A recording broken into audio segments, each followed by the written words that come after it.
وآخر دعواهم أن الحمد لله رب العالمين۔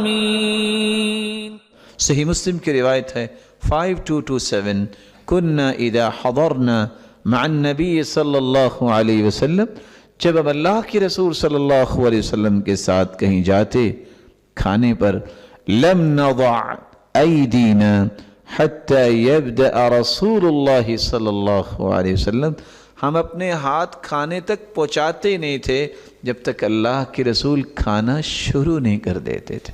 تو یہ بھی ادب ہے کہ آپ بڑوں سے ابتدا کریں۔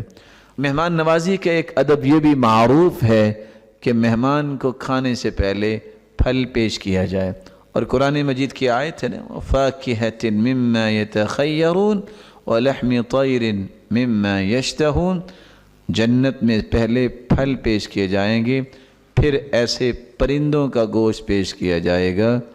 تو یہ اس آیت سے استدلال کرتے ہوئے، اور امام غزالی کہتے ہیں ان من الاوفق تقدیم الفاکہہ، یہ بہترین مہمان نوازی ہے کہ آپ پہلے فاکہہ پھل پیش کریں۔ اور اللہ ذوالجلال نے اس میں کوئی راز رکھا ہے کہ انسان کے سٹمک کی تیزابیت کو کنٹرول کرنے کے لیے پھل سے بڑی کوئی نعمت نہیں ہے۔ اگر یہ سٹمک میں پہلے جائے تو تیزابیت کے دیگر تمام اس طرح کے سائیڈ ایفیکٹ سے کھانا جو آپ کھانا چاہ رہے ہیں اس سے محفوظ کر دے گا۔